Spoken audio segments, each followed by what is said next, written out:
"You got any spare change, sir?" The voice was rough, edged with exhaustion and years of disappointment. Daniel Carter barely spared a glance as he walked past the man sitting on the sidewalk, his tattered jacket wrapped around him like a shield against the cold. It was just another day in New York City, another street musician trying to scrape by. Daniel was used to ignoring these sights. After all, he had spent years climbing his way to the top. CEO of Carter Enterprises, a billionaire before 40, a man who had everything.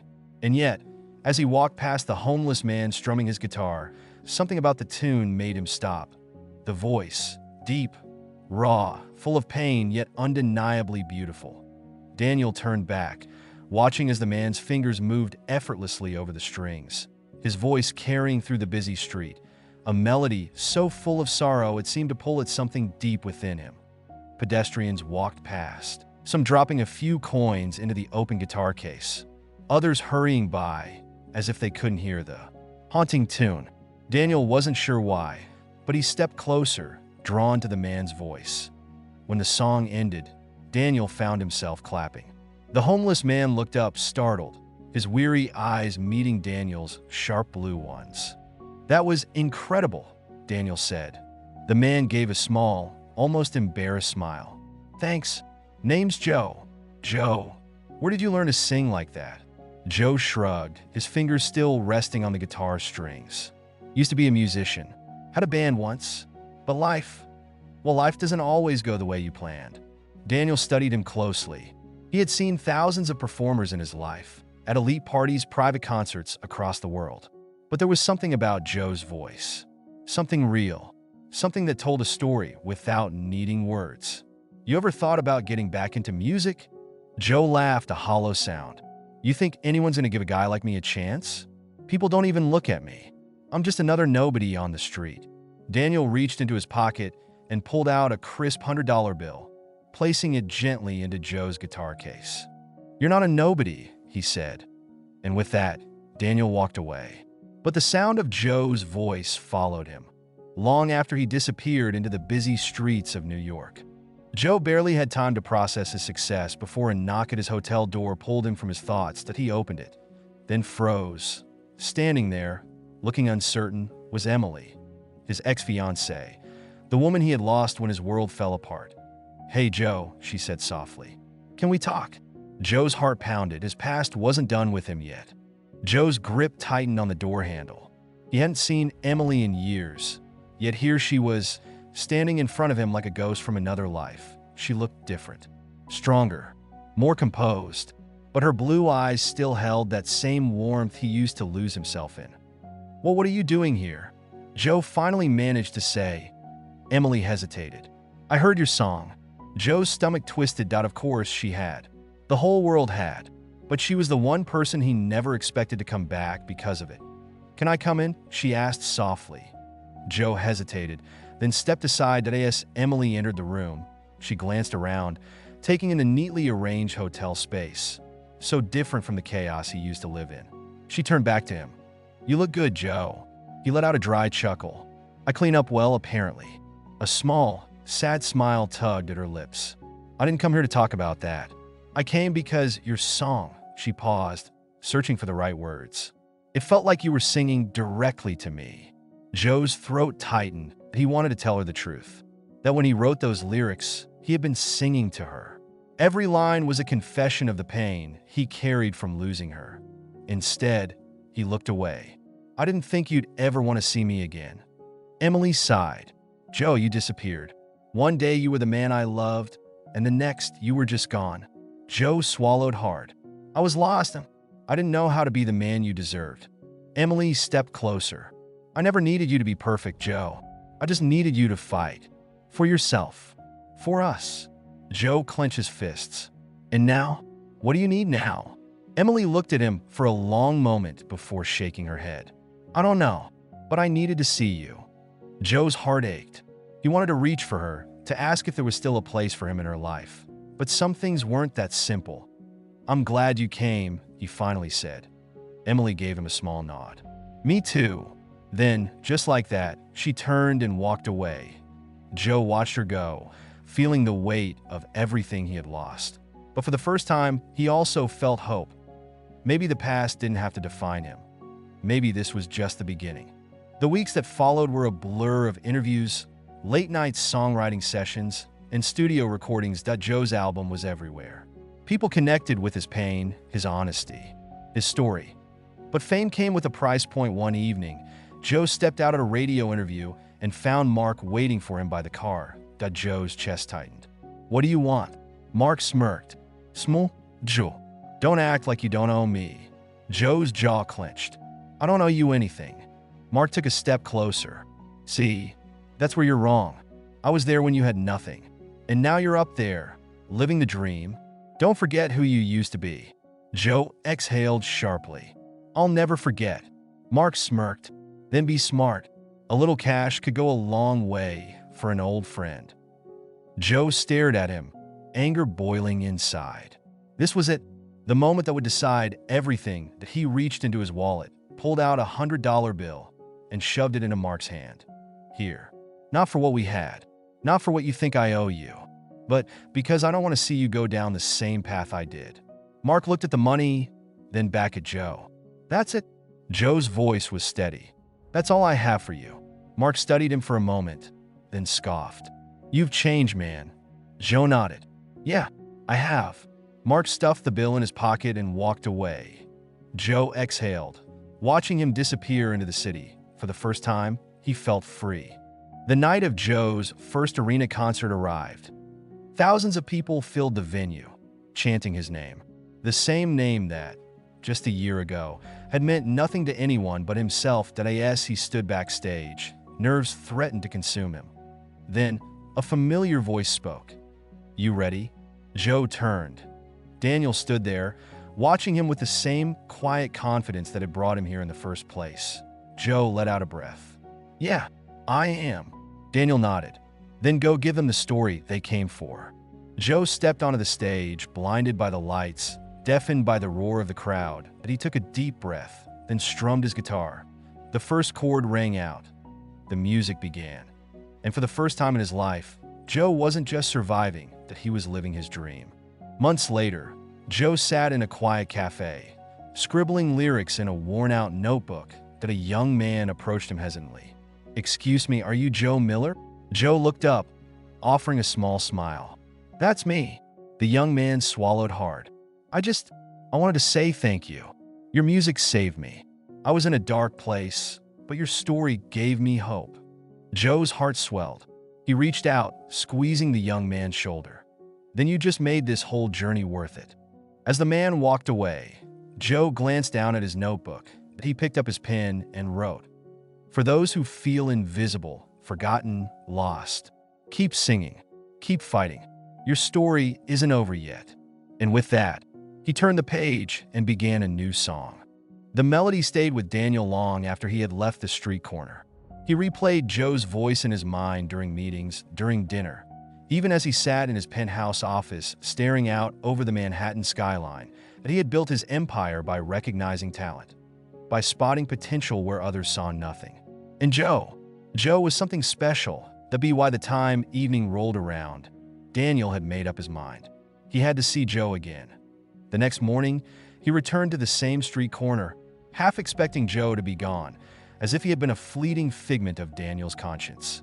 But there he was, strumming his guitar, his voice weaving another tale of heartbreak and longing. Daniel stepped forward, tossing another $100 bill into the case. Joe looked up, recognition flashing in his tired eyes. "You again," Joe said with a lopsided grin. "What brings a guy like you back here?" Daniel crouched down to Joe's level, his expression serious. "I have a proposition for you." Joe arched an eyebrow. "A proposition?" "I own Carter Enterprises. One of my ventures includes a record label. I think you have something special, Joe. I want to give you a chance, a real chance, to record your music." Joe blinked, as if struggling to process the words. Then he chuckled dryly. "Look, I appreciate the kind words, but I've heard this kind of thing before. Empty promises. People throwing around ideas but never following through. This isn't a promise. It's an offer," Daniel said, pulling a business card from his pocket and placing it inside the guitar case. "Come to my office tomorrow. No gimmicks, no strings attached. Just one meeting. If you don't want to take it, you can walk away. Joe hesitated, staring at the card as if it were a mirage. Daniel stood up. Think about it. And with that, he walked away, leaving Joe sitting there, gripping the card as if it were the most valuable thing he had ever held. Joe stood outside the glass skyscraper, staring up at the towering structure with a mixture of awe and apprehension. What the hell am I doing here?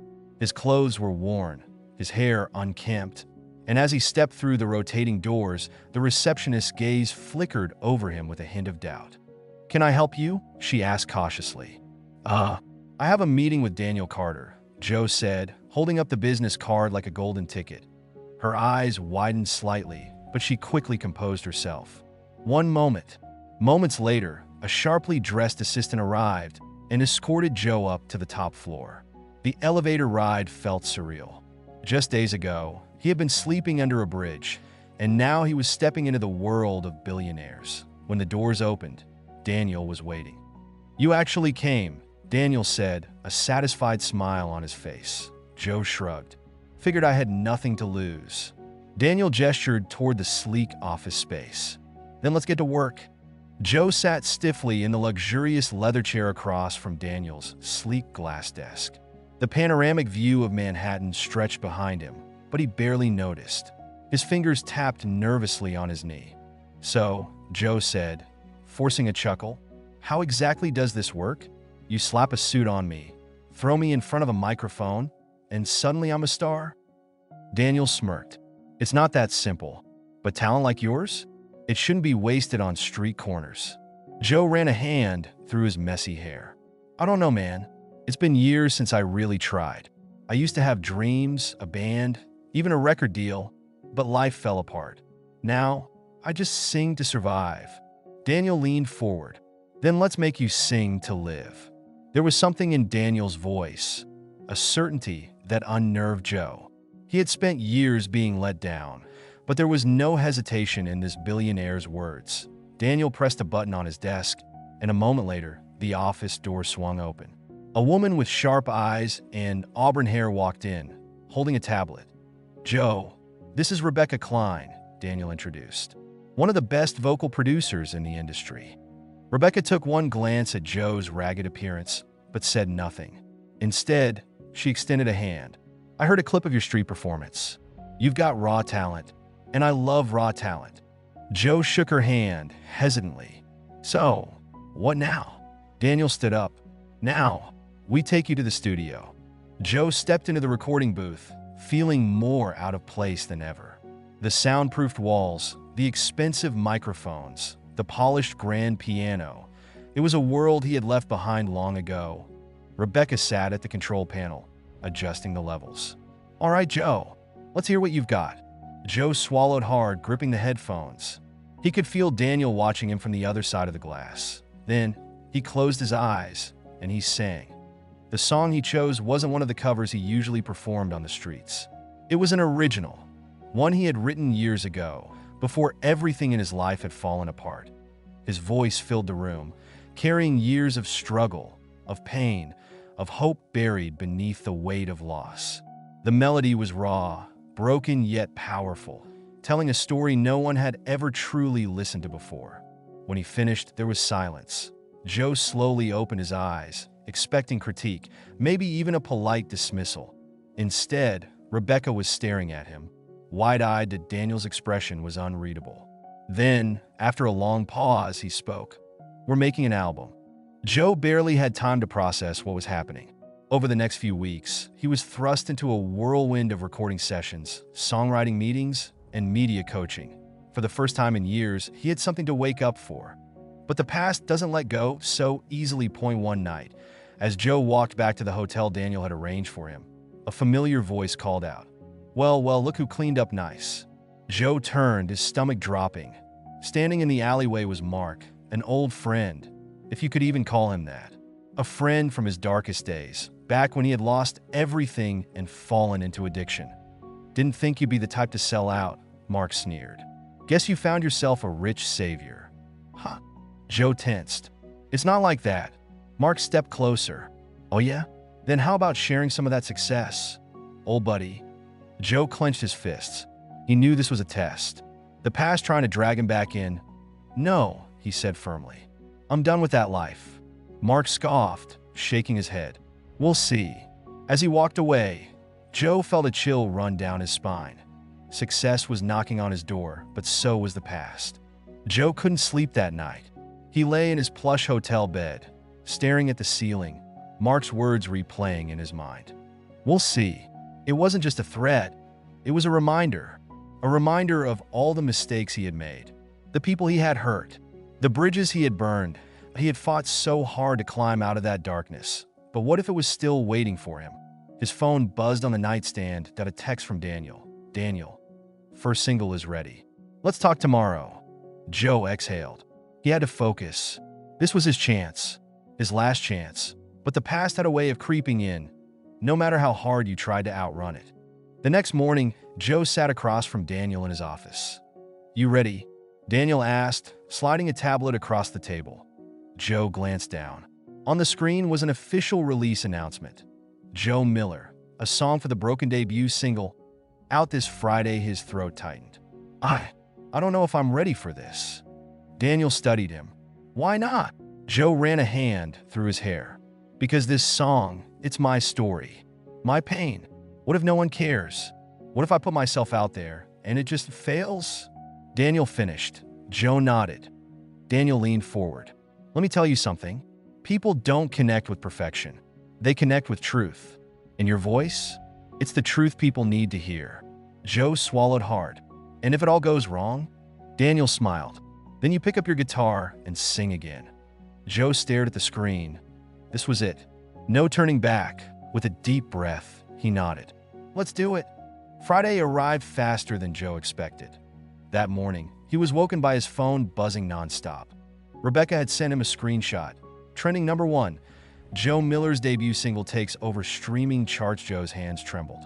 He scrolled through messages, seeing news articles, reactions, thousands of comments from strangers who had heard his song. This song saved me. I've never felt so understood. Who is this guy? Where has he been all these years? Joe felt something crack inside him. For years, he had felt invisible, forgotten, but now the world was listening. And for the first time in his life, he wasn't just singing to survive, he was singing to live.